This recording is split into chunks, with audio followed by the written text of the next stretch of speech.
Aql va boylik. Assalomu alaykum aziz bolajonlarim. Bugun men sizlarga aql va boylik deb nomlangan ertakni aytib beraman. Bor ekan u yo'q ekan, och ekan u to'q ekan, qarg'a qaqimchi ekan, chumchuq chaqimchi ekan, bo'ri bakovul ekan, tulki yasovul ekan.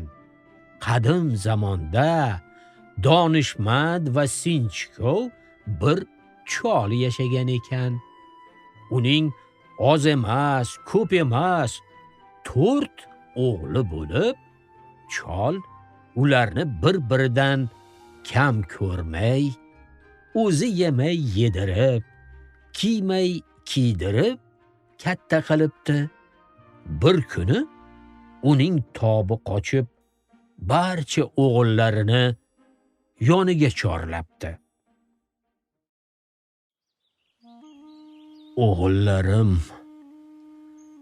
men endi qartayib qoldim. Orangizdan bittangiz oila boshlig'i bo'lishingiz kerak. Kimki aqlli va davlatmand bo'lsa, u menga merosxo'r bo'ladi. Har qaysingiz menga aqlli va davlatli ekanligingizni amalda ko'rsating. Ana shunga qarab oila boshlig'ini tanlayman. O'g'illar otalarini uzoq kuttirmay, barchasi bir zumda uning oldiga bisotidagi eng qimmatbaho buyumlarni keltiribdi. Eng katta o'g'lining zumrad ko'zli oltin uzugi bor ekan. U shu uzukni qo'liga taqib, otasiga yuzlanibdi. Ota, mana shu uzuk meni boyligim bo'ladi. Aqlga keladigan bo'lsak, boy odamda aql ham bo'lishi tabiiy. Ota katta o'g'lining bu gapiga bosh irg'ab qo'ya qolibdi. Ammo qovog'i uyilganidan bu javob unga yoqmagani bilinibdi. Navbat ikkinchi o'g'ilga yetibdi.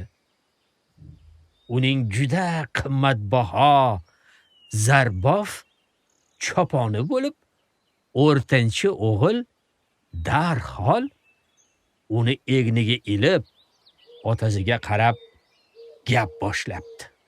Otajon, bu zarbof cho'ponni men 1000 tillaga Buxoroy sharifdan sotib olganman.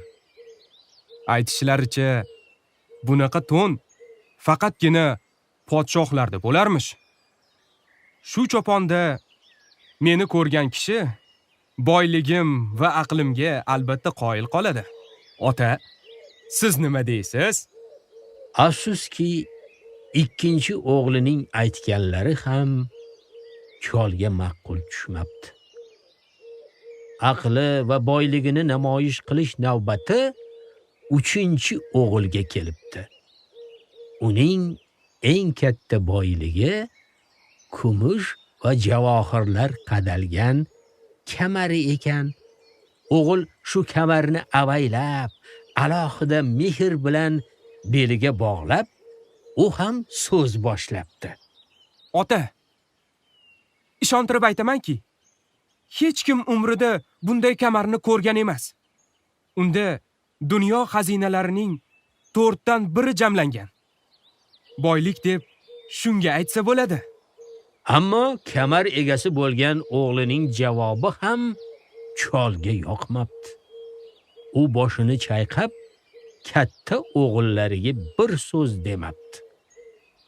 Qarasa, kenjatoyi bir chekkada qo'l qovushtirib jimgina turgan ekan.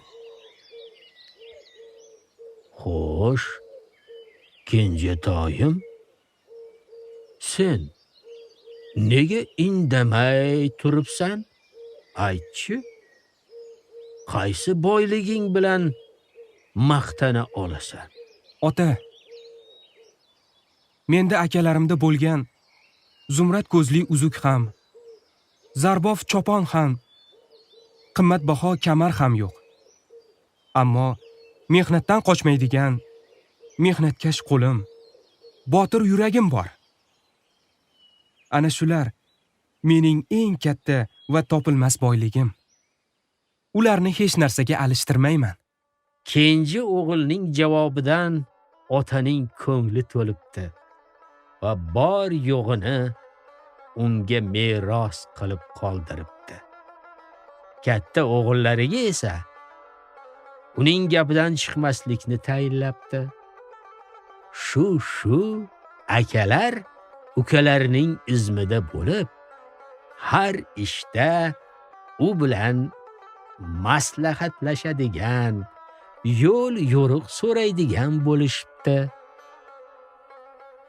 Ahillikda yashab, barchalari murodu maqsadlariga yetishibdi.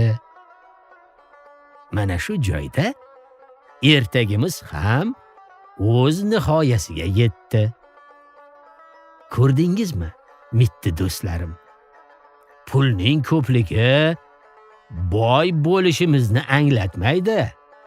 Yoki bu bilan aqlimiz ham ko'payib qolmaydi. Chunki aqlni pulga sotib olib bo'lmaydi.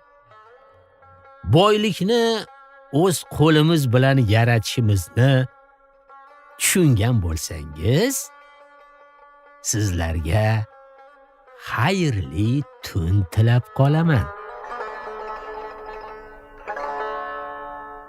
Audio Ertak Axborot va ommaviy kommunikatsiyalar agentligi va Maktabgacha ta'lim vazirligi tomonidan taqdim etildi.